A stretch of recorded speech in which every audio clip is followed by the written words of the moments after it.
My best friend of 14 years got my wife pregnant while I was working 60-hour weeks to keep our family afloat. I found out on a Tuesday. By Friday, he had no career, she had no house, and I had already started rebuilding. They've tried reaching me 17 different ways since then. I stopped counting after the first month. I'm Logan, 34 years old. Structural engineer at a municipal infrastructure firm in Columbus. I spend my days calculating load tolerances on bridges and overpasses. Figuring out exactly how much weight something can hold before it gives out. Turns out I should have been applying that math to my marriage. That's a lot sooner. My wife Amber and I met junior year at Ohio State. She was studying pharmacy and I was deep in civil engineering coursework. And we bonded at a study group for a statistics elective. Neither of us actually needed. Sharp, methodical, the kind of woman who color-coded her notes and still somehow remembered everyone's coffee order. We dated 2 years, got engaged at Niagara Falls, her idea, she loved the idea of something powerful and constant, and married at 28. We had Maddie, who's 7 now and already corrects her teachers when they get facts wrong. Then Connor came along when I was 30, and he's 4. Obsessed with garbage trucks, and completely impossible to stay angry at. Vince had been my best friend since freshman orientation. We both showed up to the same dorm floor with the same knockoff duffel bags. And an identical complete ignorance of how to do laundry. He went into architecture, while I went structural, but we stayed tight all the way through grad school, through each other's career struggles, through dating disasters, and lease signings, and everything that happens in your 20s. When you're figuring out who you actually are. He was my best man. He held Connor the day we brought him home from the hospital and cried, actual tears, and said, "I'm going to be the best uncle this kid has ever had." I think about that a lot. The first signs I could name in hindsight started about 7 months ago. Amber began picking up more overnight shifts at the hospital. She worked as a senior pharmacist in the inpatient unit, and overnight coverage was part of the rotation, so it wasn't strange at first. But the frequency changed. 2 nights a month became 5, then 6. She'd come home in the morning, looking less like someone who'd worked a 12-hour overnight and more like someone who'd slept well, and was already dreading being home. Vince started showing up less at our house. That was the thing I actually noticed first. Even before the shifts, even before anything else. For years he'd been over for cookouts, for game nights, for random Sundays, when Maddie wanted her Uncle Vince to build Legos with her. Then gradually the visits tapered off. Always a reason. A project deadline, a client presentation, a family thing in Cincinnati. I missed him. I actually texted him once, saying I felt like we were drifting. He replied with ups emoji and said we'd plan something soon. We never did. I noticed Amber's behavior with her phone around the same time everyone else does. Which is to say much later than I should have. Face down on the counter. Taken to the bathroom. Tilted away when I walked behind her. When I asked who she was texting once, she said it was the overnight scheduling coordinator, and looked at me like I'd accused her of something. I let it go. We had a 4-year-old still not sleeping through the night. And a mortgage that had gone up $400 with the refinance. You don't go digging for problems you're not sure exist. The Tuesday it all fell apart started like any other workday.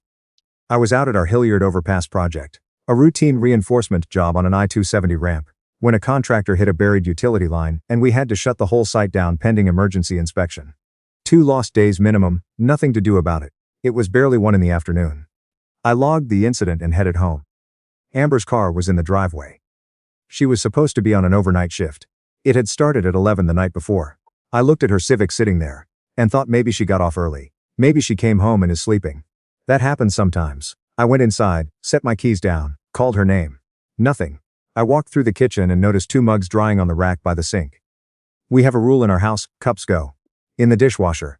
Never on the rack. Amber insists on it. And there they were, both hand washed, both still a little damp. One of them had a faint imprint at the rim, not lipstick, just pressure. The kind a man's mouth leaves. I stood there for a long moment. Then I went out to her car. Her spare key hangs on a hook in the garage, always has. I opened the passenger door and looked at the floor. Gas station receipt, nothing unusual. But under the seat, jammed against the seat rail, a folded piece of paper. I pulled it out. A hotel receipt. Hawthorne Suites off Sawmill Road. One night, 3 weeks ago. Charged to a card I didn't recognize. My wife's name wasn't on it. But the checkout time was 6:47 a.m. Which would have lined up perfectly with her getting home from an overnight. I folded it back up, put it in my jacket pocket, went back inside. Here's the thing about doing structural analysis for a living. You don't panic when you find the first crack. You assess, you document. You figure out the full scope of the damage, before you decide what to do about it. I sat down at the kitchen table and told myself to think. I knew Amber's hospital scheduling login. She'd given it to me years ago so I could check if she was working on holidays when I was planning family trips. I hadn't used it in over a year. I opened my laptop and pulled it up. Cross-referenced her scheduled overnight shifts against the dates on our shared credit card. 3 hotel charges over 4 months. Properties scattered around Columbus. 2 of them on nights she was legitimately scheduled. 1 on a night she'd called in sick to work. I had been home alone that night, sleeping with Connor kicking me in the ribs. I stayed very still for a while. Her phone was on the charger in the kitchen. She'd left it when she went out, to run errands, presumably. I picked it up. Biometric lock. I couldn't get in. But in the notification previews before it locked, a message from a number saved only as a capital V. The preview cut off after the first line. Miss you already. I put the phone back exactly where it was. Exact angle, exact position. I went back to our shared laptop. We'd bought it together 3 years ago. Both used it for everything from grocery lists to streaming. I opened the document folder and sorted by recent modification. There it was, dated 6 months ago. Personal notes, do not open. I opened it. It wasn't notes. It was a draft email never sent, addressed to a family law attorney downtown. In it, Amber had listed our marital assets. The house. My 401(n)(a). Her retirement account, my truck, our joint savings. And written a paragraph about timing, specifically about waiting until the children were settled into the school year to file. She was planning to leave me. She had been planning it for 6 months, living under my roof, splitting grocery runs, letting me think we were a family, while she had a lawyer on deck. She wasn't just cheating. She had an exit strategy. I photographed the screen. Emailed it to myself at 2 different addresses. Went through the credit card statements 8 months back. Photographed everything. Moved $8,000, exactly half of what was in our joint savings, to my personal account. Put the laptop back. Sat in my truck in the driveway. For 40 minutes thinking. When she came home, I was at the kitchen table reading a magazine like I hadn't moved. Hey, she said, dropping her keys. I thought you were on site. Shut down early, utility incident. Oh, she poured herself a glass of water. You eat yet? Not yet. She made small talk about traffic. And something Maddie had apparently said to a classmate. I watched her, she was good at it. 12 years together, and I was watching her perform. Like she was auditioning for a part. I'm exhausted, she said. Going to shower and rest before pickup. Rough night? Is a pause, 1 beat. Really long one. I waited until I heard the water running upstairs. Then I texted Vince from my own phone. Hey man. Amber mentioned you've been going through a rough patch. She's worried. I told her you could stop by tonight. I've got a project dinner but she'd love to see you. That cool? He replied in 4 minutes, of course, what time? 6 works. See you then. I canceled my non-existent dinner. Picked up Maddie from school. Dropped both kids at my sister Gwen's place. She lives 12 minutes away. She took one look at my face and said what happened. I told her enough. She hugged me for a long time, said nothing I didn't need to hear, and promised she'd keep the kids until I called. Gwen had warned me about Vince once, 8 months ago. Said she'd caught something in the way he looked at Amber at my birthday cookout. I'd told her she was reading into things. I never forgot that she let it go. Without making me feel stupid for dismissing her. I set my phone on the bookshelf in the living room, tucked behind a row of Maddie's chapter books. Perfect angle on the couch and the front door. Recording app on. Checked it 3 times. Then I parked my truck around the corner and walked back to my own house. Vince showed up at 6:04. He had a 6-pack under his arm and was wearing the jacket I'd helped him pick out for his sister's wedding 2 years ago. He knocked. Amber answered. I was already inside in the hallway. I'd come in through the back. I gave them 3 minutes. Then I walked into the living room. They were on the couch. Not far apart. But the way she pulled back when she saw me told me everything. About how close they'd just been. His hand was still near hers on the cushion. The beer was already open on my coffee table. Logan. Vince's face went the color of new concrete. Hey buddy. My voice came out quieter than I expected. Didn't tell me you were bringing beer. I'd have picked a nicer place for this conversation. We need to explain, Amber started. Please don't. I crossed the room in 3 steps. Vince stood up. I don't know if he meant to block me or was trying to put himself between us. Either way it didn't matter. I hit him once. Right hand clean. He went into the bookshelf. My phone rattled but stayed in place. Amber screamed my name. Vince slid down against the shelf. Hand going to his face. And I stood there and watched him try to collect himself off my floor. You've got 30 seconds to get out of my house, I said. And leave that jacket on the chair. I helped pay for it. He left it on the armchair. Left the beer, left whatever was left of 13 years, on my living room floor and walked out. I turned to Amber. Pack enough for a week, I said. The rest will sort through lawyers." She cried. She bargained. She said things I'd heard in variations in movies and podcast discussions. About how unhappy she'd been, about how I was never present, about how she'd tried to talk to me. I let her finish. When she did, I set my phone on the coffee table and showed her the recording, the hotel receipt, the scheduling discrepancy, the draft email to the family attorney. She stopped after the email. "1 hour," I said. "Go." 58 minutes later she came downstairs with 2 bags. She looked at me once at the door, waiting for something that would make it possible to stay. I didn't give her anything. She left. I called Gwen. "Bring the kids back in an hour." Then I called the attorney I'd found 6 hours earlier and already emailed. When I told her what I had, she went quiet for a moment. "Come in tomorrow at 8. Bring everything." Then I opened the group chat I shared with about 40 mutual friends. The one we used for fantasy football picks and wedding announcements and condolences, when one of us lost a parent.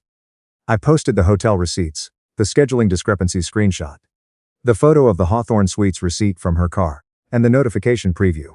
No commentary, just, "Since you'll hear a version of this from someone else, here are the facts."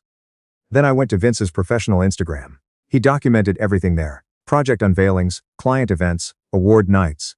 3,200 followers, all professional contacts. I posted the hotel receipt with one caption: "Ask Vince about what he does on his overnight site visits." Tagged his firm.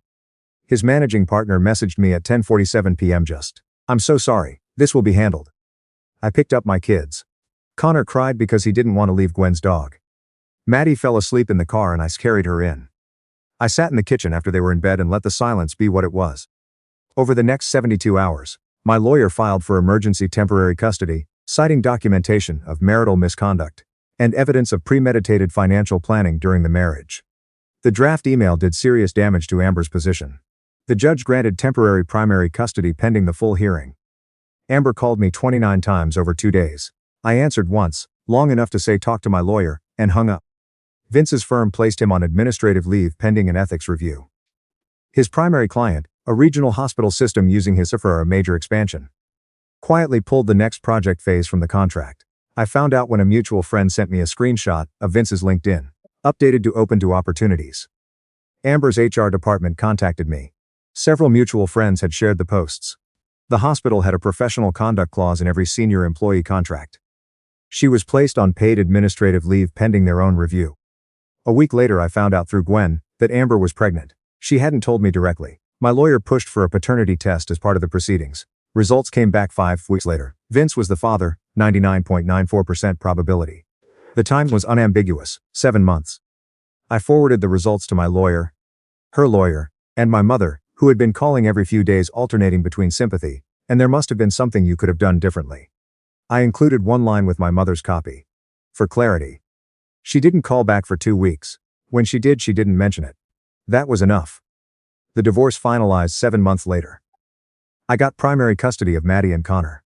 Amber received every other weekend supervised visitation for the first year, based on the instability fee finding hospital investigation.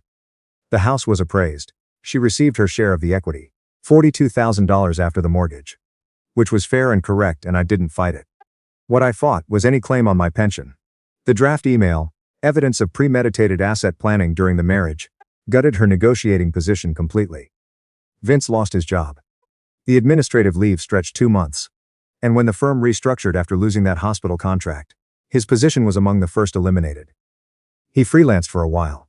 Last I heard, he's doing residential work in Dayton, deck permits and single-family additions, a long way from the commercial projects he used to close. Amber's hospital investigation concluded she hadn't violated any direct pharmacy protocols. Her personal conduct, however, triggered the moral turpitude clause in her employment contract. She was transferred to a satellite outpatient clinic. Significant demotion in both responsibility and pay. She and Vince are apparently together, apparently figuring it out. I don't think about them much. My sister Gwen took the kids every other Wednesday, so I could work late and actually decompress. My dad drove up from Dayton 3 weekends in a row without being asked, just to be useful. My project team covered for me when I needed to leave for custody hearings and didn't make it weird. It turns out when you've been steady and reliable for a long time, people show up. When it matters. I hadn't realized how many people were in my corner until I needed to find out. I got promoted 8 months after the divorce was filed. Regional infrastructure lead, covering 6 counties. More responsibility, better pay, and I am genuinely better at my job now than I was when I was half checked out, and worried about something I couldn't name at home. Connor started sleeping through the night. Maddie joined the after-school robotics club and came home last Tuesday with a certificate for most creative problem solving and held it up like it was a Super Bowl trophy. The parent-teacher conference was in October. Maddie's second-grade homeroom teacher, standard fall check-in. I got there a few minutes early and sat in one of those small plastic chairs in the hallway, outside the classroom. Down the corridor I saw Amber. She'd come for the same slot. She had a stroller with her, a boy, blue blanket, and she looked like she hadn't slept in 2 weeks, which is probably accurate. New parent exhaustion looks the same on everyone. She saw me at the same moment I saw her. I didn't move. I looked at her for a second the way you look at someone you once knew very well. And then I looked back at the classroom door. When the teacher called me in, she told me Maddie was performing above grade level in reading and math, that she was kind to other students, and that she'd submitted an optional credit drawing that week. The teacher had it on her desk, a family portrait in marker. A tall stick figure labeled, Daddy. A shorter one labeled Maddie. A small round one labeled Connor, Conner, because she always misspells his name and I don't correct her because I love it. And a dog even though we don't have one yet. Just the 4 of us. She hadn't left anyone out. She'd drawn the family she lived in every day. I thanked the teacher, folded the drawing carefully, and put it in my jacket pocket. In the parking lot, I buckled Connor into his car seat, and Maddie climbed in beside him, and immediately started telling him about a kid at school who ate a crayon on a dare. And I sat there for a moment, just listening to them before I started the engine. I didn't look for Amber in the parking lot. Wasn't curious, wasn't angry. I was just done being in proximity to the version of myself that waited too long to read what was right in front of him. Some people show you who they are in stages. Small lies before the big ones. Slow withdrawal before the complete exit. I spent a long time being a fair witness to evidence I was choosing not to analyze. I'm a structural engineer. I know better than anyone that ignoring the data doesn't change the load. It just means the collapse is worse when it finally comes. I'm not angry anymore. I did what needed doing, protected what needed protecting, and built something new from the ground up.